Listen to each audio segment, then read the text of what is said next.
Okay, picking back up on, so Delawarr's device, 1950, he had picked up the other lady's work. Yeah, Delawarr learned from Roosterhound. Radionics became banned in this country. Delawarr, working in England, wasn't interfered with by the psychopaths or the government.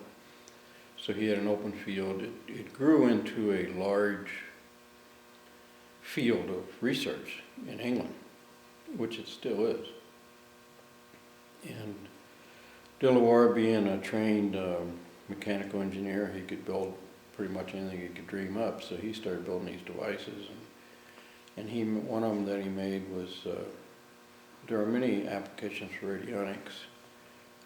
The main one that most people work with is healing. So you have a little black box device, and you tune it to the individual. It doesn't matter where they are, and you use what they call a witness, which is either a drop of blood or a hair follicles or whatever, saliva, and they could tune into that, and no matter where that individual was in relation to the radionics device, they started healing people of all kinds of stuff.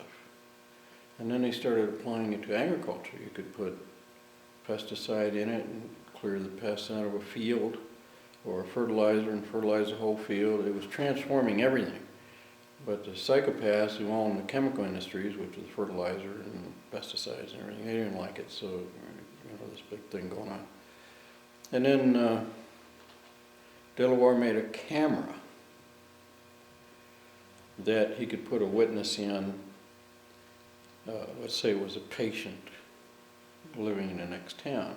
So they could put saliva or blood drop in the witness thing, and they could take a photograph of the organs inside this person clear across the country, around the world. And it was absolutely stunning. They looked like, I've seen some of them, they look like x-ray pictures. And, and then they could treat the picture and everything, and they'd heal this person. And then he modified that into a photographic process where he could, the story that I remember was he took his wedding ring and put it inside the witness thing. And he took a photograph of his own wedding that took place 30 years prior to that photograph. And you could see the people in it and everything. It was an astounding feat. So my quest has been, how's all this stuff work? Here's a process that's been demonstrated to work. It's got these attributes. I got these psychic people put a camera on their forehead and take a picture of a building across the country. Same type of deal. Okay, how is this happening? I'm not going to be like standard physics. I don't have to prove myself to anybody. I just want to know how it works. And we made a lot of progress in that field.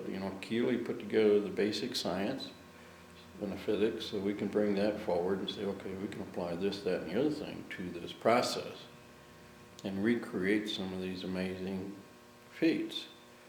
I want to say right now that standard physics deals with the sensation world, the world of sense, hearing, feeling, touching. If you can't see it, doesn't exist type of idea. Whereas these guys, Lewis and Keeley and especially Tesla, they said, well, that's the world of effect. These are just effects. What causes these things? Here's what I'm after. What is the cause of this photograph that George Delawarr was making? So we got to deal in cause and not effect. Well, all of science and engineering today is based on effect. So we need to go beyond that. Well, Tesla, or I don't know who came up with the word, but the word is scalar, which pertains to that realm of forces and energies that come into play in creating some of the effects that we live in.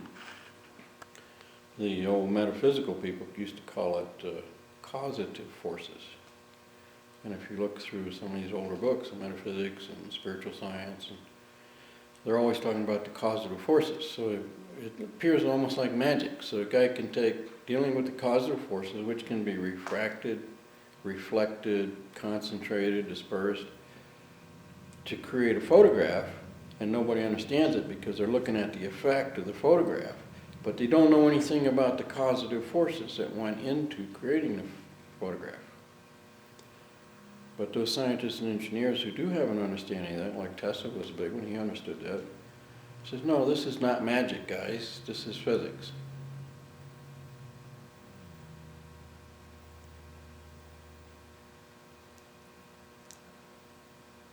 And there it is. I mean, what's been lacking is an intelligent paradigm that ties this unseen world to the seen world. So we're talking about this device to pick up unseen, unhearable mind frequencies and reduce them down in frequency to where we can see it.